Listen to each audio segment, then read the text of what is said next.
Bismillahirrahmanirrahim.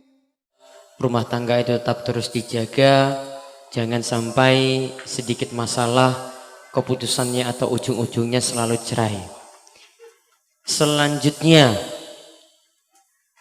wonten pertanyaan saking ibu-ibu.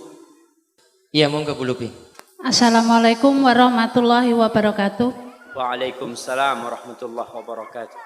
Ustadz, bukankah istri yang cerewet itu adalah hidayah buat suaminya? Bukankah suaminya tinggal nurut saja karena apa yang dikatakan istri itu adalah biasanya benar-benar kejujuran. Karena istri tahu persis kelemahan atau kekurangan dari suami. Jadi ketika dicereweti tinggal memperbaiki diri. Masya Allah.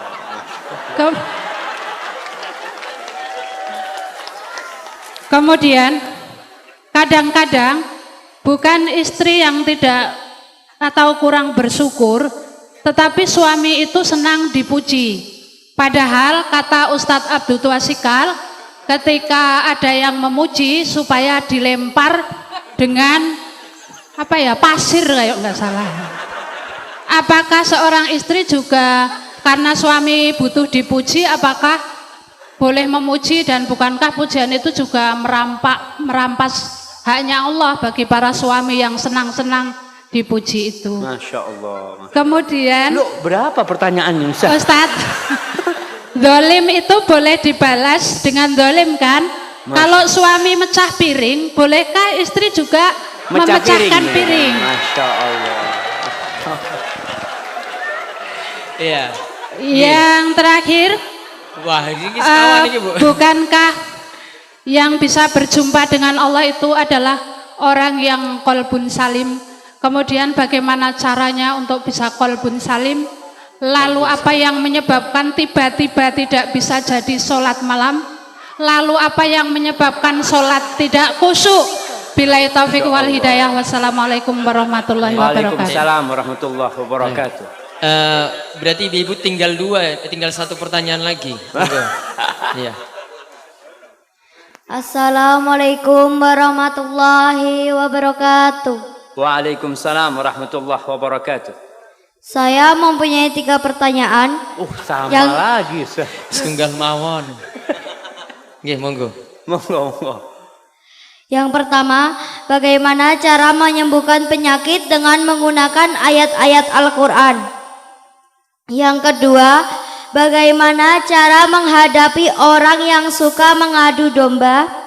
Dan yang ketiga, apa hukum orang yang suka memanfaatkan orang lain?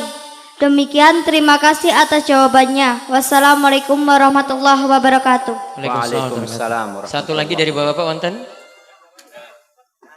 Ini mau jawab pertanyaannya Satu. Ibu kayaknya Ustaz. Bapak. Bapak satu aja sini. Ini dari toko saking Gedang Sari. Ini jauh nih Ustadz. Ini Gunung Kidul paling utara. Masya Allah. 40 kilo gitu.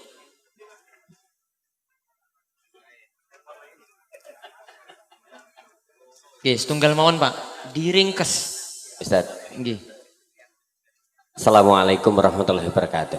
Nggih, waalaikumsalam warahmatullahi wabarakatuh. Yang saya tanyakan sesuai dengan realita Ustaz. Rumah tangga itu biasanya yang mencuci, yang memasak itu perempuan. Tetapi di rumah tangga saya dan dekat saya itu kok malah terbalik. Bukannya saya mencari menang, saya maafnya sudah 1000 maaf. Kemudian yang masak juga saya, yang nyuci juga saya. Istri cuma kebagian nyeteli katok. Itu aja kok belum bisa sakinah mawadah warahmah. Bagaimana Ustadz cara yang harus saya tempuh? Assalamualaikum warahmatullahi wabarakatuh. Baik, sampun nggih. Sampun. Yang pertama tadi Ustadz tentang bukankah istri cerewet itu malah manfaat gitu. Masya Allah. Itu gimana Ustadz? Iya.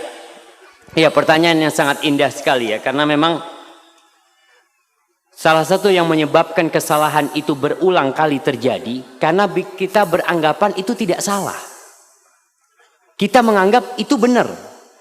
Sehingga istri tatkala dia cerewet, dia menganggapan dia ini sedang memperbaiki suaminya. Ingat, di rumah itu ada pemimpin. Siapa pemimpinnya? Suami. Allah mengangkat suami sebagai pemimpin. Ar-rijalu qawwamuna 'alan nisa bima faddalallahu ba'dahum 'ala ba'din wa bima anfaqu min amwalihim. Fasalihat qanitat hafizatun lil ghaibi bima hafizallah. Kata Allah, sesungguhnya atau lelaki-lelaki itu adalah pemimpin bagi kaum wanita. Kenapa? Karena Allah telah memberikan kemuliaan kepada lelaki-laki. Allah memberikan kemampuan untuk menjadi pemimpin kepada lelaki lebih daripada wanita. Yang kedua nih bapak ingat nih. Lelaki menjadi pemimpin yang pertama karena bawaan lahir yang Allah berikan kepada dia. Anugerah ilahi. Yang kedua dikarenakan suami memberikan nafkah kepada istrinya. Maka sang suami mendapatkan kedudukan lebih tinggi. Kepada istrinya, memberikan nafkah kepada istrinya. Kalau sang suami tidak memberikan nafkah kepada istrinya, biasanya rumah tangga mulai pincang kepemimpinan suami. Karena suami tidak memberikan nafkah. Dia jadi pemimpin karena memiliki kewajiban memberikan nafkah. Berkaitan dengan pertanyaan ibu tadi, bukankah cerewetnya wanita itu hidayah bukan suami? Buat suami, ya Allah ibu-ibu, suami itu paling sumpek kepada wanita yang cerewet. Nah, betul bapak-bapak? Semangat bapak-bapak. Bagaimana cara memperbaiki suami? Ada caranya. Tidak harus dengan cerewet. Yang pertama, suami itu sebagai pemimpin tidak suka digurui. Ya namanya pemimpin. Mau pemimpin itu diprotes sama anak buahnya? Sulit. Tapi ada cara memperbaiki pemimpin. Karena ingat, itu pemimpin bapak dari anak ibu. Maka seorang wanita harus menampakkan penghormatan kepada suaminya, kepada pemimpin. Kalau ada yang ingin dia omongkan, ngobrol sama suaminya. Mas, kalau ada waktu aku ingin ngomong sesuatu, mas. Ngomong sama suaminya di waktu yang tenang. Begini mas, mungkin aku yang salah mas ya. Aku ini cinta banget sama engkau mas. Baru ngomong. Kalau cerewet, mas, sini. Duduk sini. Ribut itu rumah tangga. Karena pemimpinnya suami. Apa ada anak buah panggil pemimpinnya? Ya, kepada pemimpin nanti diharap kumpul sama anak buah. Nggak ada. Yang dipanggil anak buah dipanggil sini sama pemimpin. Ibu kan tujuannya memperbaiki suami. Bukan sok jadi jagoan, tidak. Tanyakan, mas yang kayak gini nih bener enggak mas ya? Pura-pura tanya. Padahal mau ngasih tahu sama suami.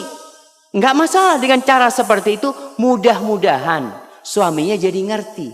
Karena tujuan kita itu adalah bagaimana perubahan terjadi di diri suami. Duduk, nggak perlu umpamanya ketika duduk mengatakan qala Allah Ta'ala. Allah berfirman. Masya Allah. Jadi suaminya kayak diceramain gitu, Masya Allah. Orang suaminya diceramain ustadz belum tentu dengarkan. Apalagi diceramain istri. Maka tolong diperhatikan hal itu. Perbaiki suaminya dengan cara yang baik. Kalau ngomong, kadang-kala kalau berbicara itu saling ngangkat suara. Dia ngomong, Ustadz, ana kalau ngomong sama suami, suami mesti jawab. Maka jangan ngomong, tulis. Tulis, karena kalau nulis itu insya Allah bisa memilih kata-kata yang baik. Nggak emosi orang nulis itu. Lalu berikan kepada suaminya. Begitu pula bapak-bapak. Kalau ingin menasehati istrinya, jangan di depan anak-anak, jangan. Jangan di depan orang, jangan. Ketika semua anak-anak sudah tidur ya, di kamar berduaan, katakan kepada istrinya, Dek, nggak ada wanita yang lebih aku cintai daripada dirimu di muka bumi ini. Masya Allah. Itu istri dapat kayak gitu, Masya Allah. Baru kasih nasihat. Tapi kalau ngasih nasihat, dek, aku benci sama engkau. Allahu Akbar. Yang kedua tadi langsung terjadi piring yang saling pecah. Baik Ustaz. Mungkin seperti itu. Kalau ingin memperbaiki suaminya. Karena wanita ini yang solehah adalah yang tunduk dan taat kepada suaminya. Taat sama suaminya. Hadza wallahu a'lam bishawab. Dan wanita yang taat itu insyaallah akan menjadi penghuni surga Allah Subhanahu wa taala. Baik. Yang kedua, ini pertanyaan nggak perlu dijawab semua Ustaz, waktu antum terbatas. Gimana kalau zolim tadi dibalas zolim? Masya piring Allah. pecah dibalas piring pecah. Masya Allah. Makanya mungkin harus ganti piring jamaah. Orang kalau suka dolim-doliman kan lempar-lemparan piring. Kalau cuma punya satu lusin di rumah nggak cukup dolim-doliman itu jamaah. Bukan jamaah. Allah Subhanahu wa taala menjelaskan kepada kita bagaimana menghadapi orang yang zalim. Bagaimana menghadapi syaitan dan bagaimana menghadapi manusia. Kalau menghadapi syaitan tidak ada cara kecuali a'udzubillahi minasyaitonir rajim. Tapi kalau menghadapi manusia yang berbuat jahat, yang berbuat zalim, Allah katakan idfa billati hiya ahsan. فَإِذَا الَّذِي بَيْنَكَ وَبَيْنَهُ عَدَاوَةٌ كَأَنَّهُ وَلِيٌّ حَمِيمٌ. Kata Allah, balaslah orang yang berbuat buruk kepada kalian dengan yang lebih baik jamaah. Subhanallah. Kita disuruh membalas yang lebih baik. Karena apa? Ini suami kita, suami ibu-ibu nih. Ini istri kita. Kita ingin memperbaiki, bukan ingin zalim-zaliman. Dan orang yang berbuat kezaliman ingat, Allah mengatakan, Ya ibadi inni haramtu zulma ala nafsi wa ja'altuhu bainakum muharraman fala tadzalamu. Wahai hamba-hambaku, aku mengharamkan kezaliman atas diriku dan aku menjadikan perbuatan zalim itu haram untuk dilakukan oleh kalian. Maka kalian jangan saling menzalimi. Jadi kalau ada orang berbuat jahat, manusia ini alhamdulillah, basicnya dia itu dasarnya baik. Kalau dia memecahkan piring ya, kita mengatakan, iya mas, astagfirullah, aku mohon maaf, aku mohon ampun kepada Allah. Selesai masalahnya. Tapi kalau piring dibalas dengan piring, apa yang terjadi? Masya Allah. Maka tolong diperhatikan, jangan saling berbuat zalim, tapi saling memaafkan. Kalau sang suami menzalimi istri, memukul istrinya, atau melemparkan sesuatu yang melukai istrinya, ingat Allah itu tidak pernah tidur. Dan Allah mencatat hal itu. Serahkan kepada Allah. Jalla Jalal. Hadza wallahu a'lam bishawab. Naam. Yang terakhir Ustaz, ini karena terbatasnya waktu.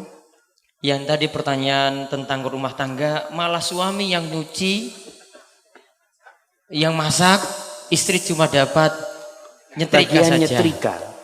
Dan dia merasa rumah tangga ya tidak sebaik kalau dijalani seperti itu. Bagaimana Ustaz? Subhanallah. Kenapa kok bapak yang masak? Ana takut bapak ini memang koki gitu. Istri nggak ada waktu, istri kerja. Itu permasalahannya berarti. Kurang. Enggak, jadi perlu diketahui tadi. Seorang suami jadi pemimpin karena suami memberikan nafkah kepada istri. Tapi kalau istri yang bekerja, itu mulai permasalahan. Karena tugasnya istri akan pindah kepada suami. Maka perlu dirubah. Tetap istri tugasnya lebih banyak di rumah. Ngurusin anak-anak, aku yang akan mencukupi. Maka insya Allah dengan cara seperti itu dan saling memahami. Namun kalau memang istrinya yang punya rezeki lebih besar. Seperti kisahnya Abdullah bin Mas'ud radhiyallahu taala anhu. Abdullah bin Mas'ud ini miskin. Istrinya alhamdulillah. Dia bisa bikin tenunan, bikin sesuatu dijual dapat duit. Tapi istrinya solehah. Tidak pernah merasa dia yang intervensi kepada suaminya, enggak. Dia tetap menjadi anak buah. Namun kadangkala memang kerjaan di rumah harus dibagi. Karena istri yang bekerja, yang dapat nafkah. Selama kerjaan istri itu halal dan sesuai dengan syariat, ya kita harus saling memahami. Tapi seorang suami tetap harus berusaha bekerja untuk memenuhi kebutuhan rumah tangga. Hadza wallahu a'lam bissawab. Mungkin